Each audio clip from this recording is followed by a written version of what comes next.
The first time she returned was for her man. He refused to go with her when she ran. Thought her insubordinate for believing she had a right to her freedom. Since he felt he had his, hers could only come between them. Furthermore, his good white folks, they needed him, so he would of course stay. Yet she came back for him anyway, wanted to show him how to turn his love around, but what she found was her replacement in her husband's heart and bed. So she rescued her brothers and sisters instead. They talked with her, they walked with her, they fought with her through woods and rivers and catches with guns, through cellars, through horseshit, through failing convictions, through 1,258 miles, through injured feet and fear, through unlimited trials. She led them to the home she prepared and told them they were now free, if only they dared to be.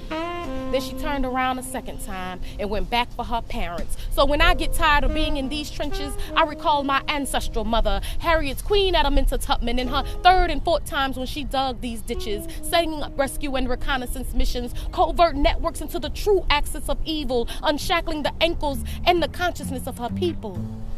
And when I get discouraged by the ignorance, the hatred parading as innocence, the racist ideologies which insist and persist, I recall her fifth and sixth times when she showed who had the mastermind, for masses' mind could never fathom her plans for travel, nor her methods of escape. And when I break in my commitment and start acting like I don't know why I was sent, I recall how her 7th, 8th, and 9th times were spent trying to convince imprisoned psyches they were capable of releasing their chains. She said she could have freed thousands more if only they knew they were slaves.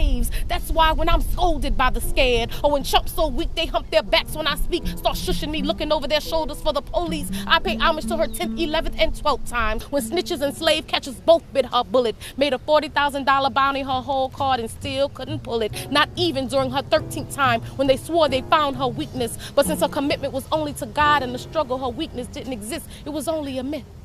And for every occasion, when I'm impatient with children, I bring to mind her 14th, 15th, and 16th times when she served as a constant reminder of the motherhood of God. A relentless fighter, her entire being involved, fending off starvation and dogs with her bare hands, determined that even if she had to fall, our children will still stand.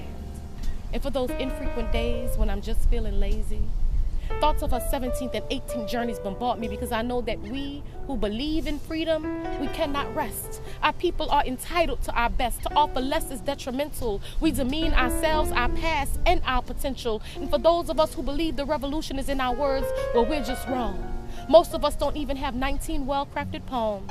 We honor not our peers, our elders, nor our ancestors in the craft, spitting like we got a masterpiece when it's just a rough first draft. So when I suppose sometimes that I'll stop writing, thoughts of our 19th journey, they hit me like lightning, because I know I was born to convince y'all, if we can't be serious about anything else, we should at least be serious about fighting.